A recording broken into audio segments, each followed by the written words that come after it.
మాటల యుద్ధానికి ముహూర్తం ఖరారు. ఆపరేషన్ సింధూర్పై చర్చకు సరేనన్న సర్కార్. ఇక 28న లోక్సభలో, మరుసటి రోజు రాజ్యసభలో ఒక్క సభకు 16 గంటల కేటాయింపు. విపక్షాల నిరసనలతో మూడో రోజు స్తంభించిన పార్లమెంటు. పాక్ ఉగ్రవాద స్థావరాలపై మీద మన సైన్యం ఇటీవల విజయవంతంగా చేపట్టిన ఆపరేషన్ సింధూర్పై పార్లమెంట్లో చర్చకు రంగం సిద్ధమైంది. పహల్గామ్ ఉగ్రదాడిలో ముడిపడిన పరిణామాలపై సమగ్ర చర్చ జరగాలని, తాము లేవనెత్తే ప్రశ్నలకు ప్రధాని నరేంద్ర మోడీ పార్లమెంట్లో సమాధానం చెప్పాలని విపక్షం గట్టిగా డిమాండ్ చేస్తున్న విషయం తెలిసిందే. అయితే ప్రధాని బుధవారం విదేశీ పర్యటనకు వెళ్లారు. 26న తిరుగు ప్రయాణం అవుతారు. విపక్షాల డిమాండ్ మేరకు ఆపరేషన్ సింధూర్పై చర్చకు మొత్తంగా 16 గంటల సమయం కేటాయించాలని బుధవారం రాజ్యసభ మళ్ళా విదేశీ పర్యటనకు పోయిండు ప్రధానమంత్రి నరేంద్ర మోడీ గారు. ఆ నాన్వేషన్ అనేటువంటి అబ్బాయితో పోటీపడి మరి ప్రపంచ దేశాలన్నీ ఆయన తిరుగుతున్నటువంటి విధానం, ఆయన స్వీకరిస్తున్నటువంటి అవార్డులు, అసలు నాన్ వెజ్ కూడా ఏడెనకబడతాడు అనేటువంటి పరిస్థితి ఉంది. ఆ ప్రపంచ దేశాలన్నీ తిరుగుతాడు అబ్బాయి. వరల్డ్ టూర్ చేస్తాడు. వరల్డ్ టూర్ ఒక రౌండ్ అయిపోయింది. అవకాశం ఉంటే భూగోళం చుట్టూ కూడా తిరుగుతాడు. సూర్యుడు తన చుట్టూ తాను తిరుగుతూ, భూమి తన చుట్టూ తాను తిరుగుతూ సూర్యుడి చుట్టూ తిరిగినట్టుగా ఈ రెండింటి చుట్టూ నరేంద్ర మోడీ గారు తిరుగుతుంది. ఇంత పెద్ద సీరియస్గా మాటల యుద్ధం జరుగుతూ ఉంది ఆపరేషన్ సింధూర్ పైన. ఇప్పుడు విదేశీ పర్యటనకు నరేంద్ర మోడీ, పార్లమెంట్ సమావేశాలు జరుగుతూ ఉన్నాయి, వర్షాకాల సమావేశాలు. ఈ సమయంలో ప్రధానమంత్రి గారు వడిగల గుర్రానికి తిరుగుడు రోగం అన్నట్టుగా ఈయన ఎప్పుడు ఉంటాడో ఎప్పుడు తిరగబోతాడో ఎవరికి అర్థం కాదు. ముఖ్యమంత్రిగా అదే మన ప్రధానమంత్రి గారిని నేను అడుగుతా ఉన్నా, పహల్గామ్ దాడి జరిగింది, ఎప్పుడు జరిగింది? అది 2 months అయిపోయింది. పహల్గామ్ దాడి జరిగింది, కొన్ని నెలలు గడుస్తూ ఉంది.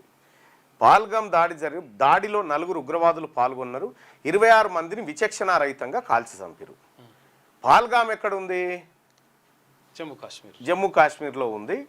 ఆ పహల్గామ్ నుంచి పాకిస్తాన్ వారిపోవాలంటే ఒక 600-700 కిలోమీటర్లు పోవాలి. ఇటు బంగ్లాదేశ్ పోలేరు, అటు చైనా పోలేరు, నేపాల్, కాశ్మీర్ కొండలు అంతకంటే ఎక్కలేరు. కాల్చిన ఉగ్రవాదులు ఆ పహల్గామ్ దగ్గరికి కనీసం సైకిల్ బాట కూడా లేదు.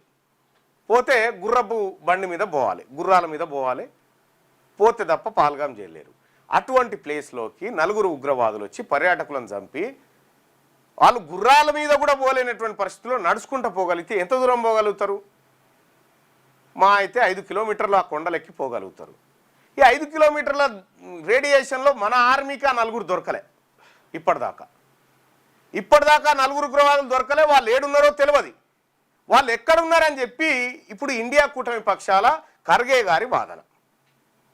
అదే అంశం మీద ఖర్గే గారికి ఎక్కువ సమయం కేటాయించిండు జగదీష్ ధన్ఖడ్ అని చెప్పి ఆయనని ఉపరాష్ట్ర పదవి నుంచి దిగిపోమ్మని భాజపా ఆదేశించినట్టుగా తెలుస్తూ ఉంది. ఈ ఆపరేషన్ సింధూర్ విషయంలో డొనాల్డ్ ట్రంప్ పదే ప్రకటన చేస్తాడు. ఏమని? నేనే పాక్ భారత్ యుద్ధాన్ని నేనే ఆపినా అని చెప్తాడు. విచిత్రం ఏంటంటే భారత్ పాక్ ఈ 2 పక్షాల నుంచి యుద్ధ విరమణ ప్రకటన రాక అంటే ముందే 3 గంటల ముందు డొనాల్డ్ ట్రంప్ ప్రకటన చేసిండు. మేము అంగీకరించినాం, చర్చలు సఫలమైపోయినాయి, నేనే బెదిరించిన, మీరిద్దరు కొట్లాడితే తలా ఒకటి చెంప మీదకేని కొడతా, మంచిగా ఆడుకోవాలి మీరిద్దరు అని చెప్పి నేనే చెప్పిన అన్నట్టుగా ఆయన ట్వీట్ చేసిండు. అంటే భారతదేశ సార్వభౌమాధికారాలన్నీ ట్రంప్ గారి చేతిలోకి పోయినాయా? ఈ దేశం ఎలా ఉండాలనేది ఈ దేశ ప్రభుత్వం నిర్ణయం తీసుకోవాలి. ట్రంప్ ఎట్లా తీసుకుంటాడు అనేది విపక్షాలు చేస్తున్నటువంటి ఆరోపణ. వీటన్నిటికీ సమాధానం చెప్పాల్సినటువంటి సమయంలో ప్రధానమంత్రి గారు విదేశీ పర్యటనకు పోయిండు. 26 తారీఖు వస్తాడు. నీకు చర్చ ఏం పెట్టిరు? ఇక్కడ చర్చ ఎప్పుడని పెట్టిరు చూడండి. 28న లోక్సభలో, మరుసటి రోజు రాజ్యసభలో ఒక్కో సభకు 16 గంటల కేటాయింపు. విపక్షాల నిరసనతో మూడో రోజు స్తంభించిన పార్లమెంటు. ఈ 16 గంటల చర్చలో విపక్షాలకు ఎన్ని గంటలు ఇస్తారు? ఇది కీలకమైన.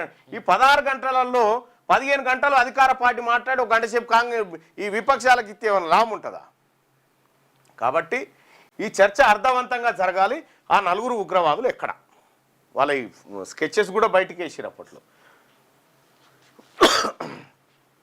లోక్సభ బీఏసీ సోమవారం ఈ నిర్ణయం తీసుకుంది. ఈ నెల 28న దిగువ సభలో, మరుసటి రోజు ఎగువ సభలో చర్చ ప్రారంభం కానుంది. చర్చకు మోడీ సమాధానం ఇస్తారా లేదా అనేది ఇంకా తేలకపోయినా ఉగ్రవాదంపై భారత్ వైఖరిని విదేశాలకు మరోసారి స్పష్టం చేసేలా ఆయన మాట్లాడే అవకాశం ఉందని భాజపా సీనియర్ నేత ఒకరు వెల్లడించారు. చర్చ సమయంలో మోడీ పార్లమెంట్లో ఉండాలని తాము బీఏసీ సమావేశంలో డిమాండ్ చేశామని, ప్రభుత్వం దానికి భరోసా ఇచ్చిందని రాజ్యసభలో కాంగ్రెస్ పక్ష ఉపనాయకుడు ప్రమోద్ తివారీ విలేకరులకు తెలిపారు. పహల్గాంపై మొట్టమొదటిసారిగా పార్లమెంట్లో చర్చ జరగబోతోంది. ఇక్కడ ఇంత సీరియస్ అంశం, ఈ దేశాన్ని కుదిపేస్తున్నటువంటి అంశం ఇక్కడ జరుగుతూ ఉంటే సారేమో ఇక్కడ మెడల్ వంచుతా అని చెప్పని అంటున్నాను. వాళ్ళేమో ఇప్పుడు బీజేపీ మెడల్ వంచే పనిలో సింధూరు, ఆపరేషన్ సింధూరు కాడ వాళ్ళు ఉన్నారు.